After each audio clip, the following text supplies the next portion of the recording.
شیخ الاسلام کی طرف اشارہ کیا کہ شیخ الاسلام ابن تیمیہ رحمۃ اللہ علیہ نے انکار منکر کے بارے میں کیا اصول بتایا ہے. انکار منکر کے بارے میں کہتے ہیں ابن تیمیہ رحمۃ اللہ علیہ لیکن امرک بالمعروف بالمعروف ونہیک عن المنکر غیر منکر. کہتے ہیں آپ کا بھلائی کا حکم دینا بھلائی کے ساتھ ہونا چاہیے. بھلائی کا حکم دینا کیسے ہونا چاہیے؟ بھلائی کے ساتھ. اور برائی سے روکنا برائی نہیں ہونا چاہیے. برائی سے روکنا خود اپنے آپ میں منکر اور برا نہیں ہونا چاہیے. تو یہ بہت بنیادی چیز ہے، یہ اصول ہے، ضابطہ ہے. اسی کی طرف اشارہ شیخ صالح فوزان نے کیا تھا، جس کو شیخ جمال نے حاشیے میں نوٹ کر دیا ہے. سفیان ثوری رحمۃ اللہ علیہ کا ایک قول نقل کیا گیا ہے بڑا ہی پیارا. لا یأمر بالمعروف ولا ینہی عن المنکر الا من کان فیہ ثلاث خصال رفیق بما یأمر رفیق بما ینہی عادل بما یأمر عدل بما ینہی عالم بما یأمر عالم بما ینہی. یہ 3-4 جملے یاد کر لیں. امر بالمعروف اور نہی عن المنکر کے اصولوں کی ساری باتیں آپ کے دماغ میں، آپ کے ذہن میں آ جائیں گی.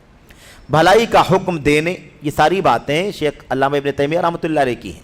یہ علامہ ابن تیمیہ نے وہ بات بھی کہی ہے جو شروع میں پڑھی گئی، اور سفیان ثوری کا یہ قول بھی ابن تیمیہ رحمۃ اللہ علیہ نے اپنی کتاب کے اندر نقل فرمایا ہے. آپ کا ایک رسالہ ہی ہے امر بالمعروف اور نہی عن المنکر کے نام سے، اس میں یہ ساری باتیں موجود ہیں. اور یہ رسالہ فتاوی ابن تیمیہ کے اندر بھی موجود ہے اور الگ سے بھی شائع ہوا ہے. بھلائی کا حکم دینے اور برائی سے روکنے کا کام وہی کرے جس میں 3 خوبیاں پائی جائیں. یہ دیکھا، 3 خوبیاں چاہیے تب جا کر کے اس کو کام کرنا چاہیے. اور ان میں سے کوئی خوبی نہیں پائی جاتی ہی اخوانیوں کے یہاں، کوئی خوبی نہیں. ساری خوبیوں سے یہ بالکل کورے ہیں. لا يخافون لومۃ لائم. یہ بات بھی ان کو نہیں معلوم ہے کہ کس کے بارے میں کہی گئی. انہیں یہ بھی نہیں پتا ہے کہ جس چیز کو اپنے لیے استعمال کر رہے ہیں اللہ کے کلام کی آیت کریمہ کو، یہ آپ کے لیے نہیں ہے، دوسروں کے لیے ہے، اس کے اہل دوسرے لوگ ہیں. لیکن انہوں نے اس آیت کریمہ کو بھی اپنے مفاد کے لیے استعمال کر لیا. کیا کہا؟ 3 خوبیاں. جس کا حکم دے اس کا ساتھی ہو. ہاں، جس کا حکم دے وہ خود وہ کام کر رہا ہو. بھلائی کا حکم دینے والا خود بھلائی کا عامل ہو. کتنی بنیادی چیز ہے. اپنے لیے اوپر پسند نہیں کرتا کہ اس کی برائی ممبر پہ کی جائے، پبلک میں کی جائے. اور وقت کے امام کے لیے وہ دین سمجھتا ہے، جہاد سمجھتا ہے کہ کسی ملامت کرنے والے کا مجھے ڈر نہیں ہے، میں ممبر سے اپنے حکمرانوں کی علماء کی برائی کرتا ہوں. کتنی افسوسناک بات ہے کہ نہیں ہے؟ تو یہ دیکھیے صاحب کیا کہا، جس بات کا حکم دے اس کا ساتھی ہو، یعنی خود بھی وہ کام بھلائی کا کرتا ہو. جس سے منع کرے اس کا ساتھی ہو. ہاں، جس سے منع کرے اس کا ساتھی ہو، یعنی جس چیز سے منع کر رہا ہو وہ بھی منع پر عمل کر رہا ہو. ساتھی کا مطلب یہ نہیں کہ عمل کر رہا ہو، ساتھی کا مطلب یہ ہے کہ ویسے ہی وہ بھی زندگی گزار رہا ہو اسی کے ساتھ میں. یعنی نہیں دوسروں کو نہیں کرنا ہے تو خود بھی نہ کرتا ہو، دوسروں کو کہے کہ کرنا ہے تو خود بھی کرتا ہو. جس چیز کا حکم دے اس میں انصاف کرنے والا ہو، اور جس چیز سے منع کرے اس میں انصاف کرنے والا ہو.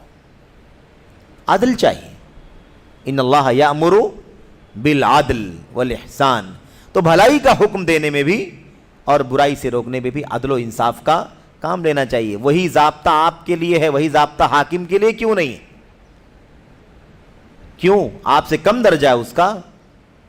آپ بڑے پارسا ہیں اور وہ مجرم شیطان ابلیس ہے، تو اس کے لیے الگ اصول بنا دیا آپ نے اور اپنے لیے الگ اصول.